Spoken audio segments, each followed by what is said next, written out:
I want to talk about is different forms of therapeutic approach because there's a little bit of confusion out there. Anytime people start to research in Google on their own, what kind of therapy do I need? The internet always gives them the same answer. It says you need cognitive behavioral therapy. Whether you search bipolar or OCD or depression, it will say you need cognitive behavioral therapy. The reason for that is that it's the most researched therapeutic approach, but I want to dive into what it means, what it is, and how it might be a confusing or at least insufficient answer to what kind of therapy you need. So picture, you have anxiety, you Google, you learn from the internet that you need cognitive behavioral therapy. Then you're on this mission to go out and find somebody who does that because you think it's what you need. Let's take that apart a little bit. Have you ever heard that term, or what's your impression of what it means? I think I've heard that, but I don't even know what it means. I just know that it's in the therapy world. I think that's probably the answer that most people would come up with. I did this when I personally looked for what kind of therapy I wanted to pursue for myself. Don't know what it means, but it sounds like I need that. So let's try to find it. Talking with my therapist during intake, are you a CBT therapist? And they're like, sure. It's actually a very simple toolkit that every therapist who's trained has. So it's not the unique fit for your super specific issue that you're dealing with. It's basically like somebody saying, go try therapy. Cognitive behavioral therapy, I'm going to draw this out for us on the video, but think of a triangle, and you have at the top thoughts that connects to the bottom right to a section called feelings, and the feelings inform on the bottom left actions. So say you're coming in and you think, wow, I'm starting to become a problem drinker. Never thought this would be me. Maybe you've got a parent or somebody in your family tree who had issues with alcohol, and you're starting to track it. It was a glass of wine every night. Now it's turning into day drinking. And so you come in and you're really honest and courageous, and you bring that up in your first session. A cognitive behavioral therapy approach is going to say, what are the feelings that are instigating that action? You would be able to track, I'm feeling really stressed, overwhelmed, anxious, whatever. And then we would check what are the thoughts that are stimulating those feelings. Here's where maybe you would come up with something like, oh, well, I kind of feel like sealed out of the inner confines of my friendship circle. Like there seems to be groups within the group, and I'm not within the innermost concentric circle. And so I feel all this abandonment and left out and fear of missing out.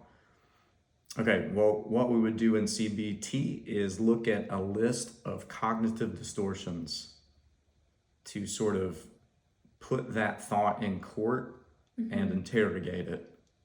So we would say, hey, is there black or white thinking here that's adding extra pressure to you? And maybe there is some.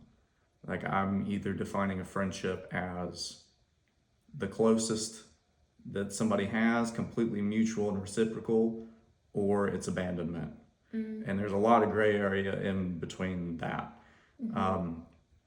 And we would try to neutralize your thought, take some of the sharpness out of it so that you feel more calm, still maybe a little bit stressed, but it doesn't lead to this extreme action of addiction and numbing and coping. When you think about that, how does that feel to you? Putting you on the spot here. Let's imagine you go to therapy for your issue, and this is kind of what's given back to you. You're walking out of there. How do you feel? I think that it feels nice to have this easy framework of okay, well, I'm having this thought, so I need to figure out how to not think that way so that I don't do this. I think that's a great idea, but in reality, I don't know that that would really work 100% of the time. Like maybe some of the time that would be really helpful, but I think our minds and our thought processes are so wired into us that it is like almost impossible to change how you're going to think about something. And it would just be this exhausting, constant, like changing this thought when I have this feeling, that it seems like you need something a little more. Totally agree. Love some of the language that you wove in there. It puts it all back on you Yeah. at the end. So not only do we want to stop drinking and stop feeling stressed, but we're also giving you homework to take every thought captive, which again is a good idea, is a biblical idea. That's a phrase from the New Testament. But is that enough on its own? I don't think so. And it can put a lot of exhausting pressure on a guest. If they've got a lot of trauma, it can even be a little bit like gaslighting. Yeah. Say, hey, your thoughts are irrational. I mean, hear that language of Like something's wrong with you. cognitive distortions. Yeah. Cognitive distortions. Something in your thinking is so distorted, that's the source of all your problems. Yeah. Well, eventually, some CBT therapy tries to become more trauma informed and story informed. And so they ask eventually, hey, all of these negative thoughts that are springing up all the time, where are these coming from? But inevitably, as soon as you do that, you're not doing CBT anymore. You're doing trauma informed narrative therapy, which is what I spend most of my time doing, I think, Yeah. in session with people. Where did this programming come from? What experiences from your life intensify what you're currently going through?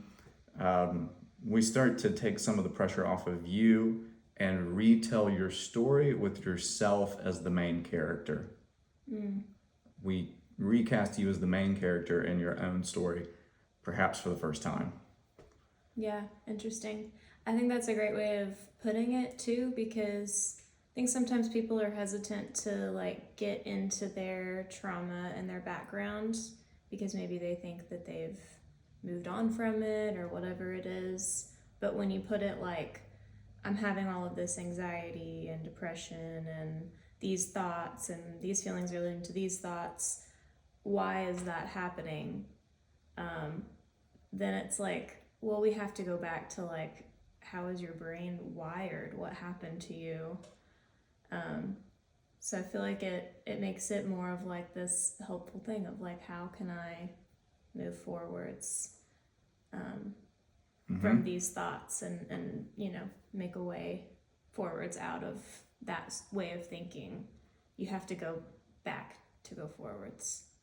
Yeah, I think CBT gets this kind of shiny reputation as being scientific and efficient because you go in and you identify some messed up thinking and you kind of say, my anxiety is an 8 out of 10, and the next week we ask you again and maybe you say it's a 6 or 7 out of 10. But there's a huge placebo effect, in my opinion, kind of quietly in effect there. And long term, I'm pessimistic about how much change is really going to occur from CBT. Whereas if you're able to go backwards into the emotional jungle and pick up some things and reparent some things, you may find yourself able to move forward in a more meaningful and sustainable way. When it comes to trauma-informed narrative therapy, what I've also found is that it fits every guest. Every single person has a story, and every single person's story is laden with trauma. Super controversial sentence for a lot of people, but trauma is not just getting a limb blown off in Vietnam. It's anything that happens to you in your story that's too big for your brain to deal with. We put it that way, it's a lot easier to see that we're all carrying a good bit of that. Yeah. Yeah. More specifically, it's not just the thing that happened to you that was too big for your brain to handle, but it's the resulting story that you live in.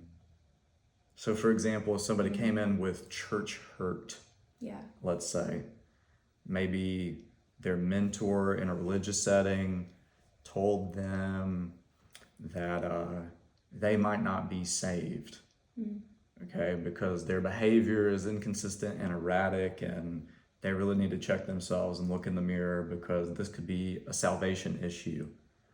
All right, that's a really aggressive, intense kind of hellfire and brimstone approach. A lot of people grow up and encounter things like this. Maybe not that explicitly, maybe more implicitly over time, and they start to live with this kind of chronic spiritual stress. The trauma is in part the rude thing that was said to me without enough curiosity and compassion. But the trauma is also, I think we would say more so, the years thereafter that you live inside of a narrative of shame and guilt. That God kind of winces when he looks in my direction. That's what trauma is. And so you can see how narrative therapy is, in its essence, trauma informed, because we're going back and recasting your story with you as the main character. Not to say that the whole universe revolves around you, but you should be the main character in your own story. And so often we haven't taken the time to let our stories breathe and to think that way. And so, CBT might help, especially if you have something very technical like OCD, and there's a lot of black and white thinking or fortune telling going on. But overall, I think it is a tiny, tiny little entry point. Like I said, a basic toolkit that all therapists should carry and implement. I use it every day. Yeah. But just want to close that gap between people thinking that they need to find a CBT therapist. Yeah. Yeah, very interesting. You might cut this out of the video, but I feel like, K-pop Demon Hunters has just become this world sensation. And so I'm just going to finish with a quote here. I broke into a million pieces and I can't go back. I'm seeing all the beauty in the broken glass. The scars are part of me, darkness and harmony. My voice without the lies, this is what it sounds like. Whether I cut that out or not, TBD.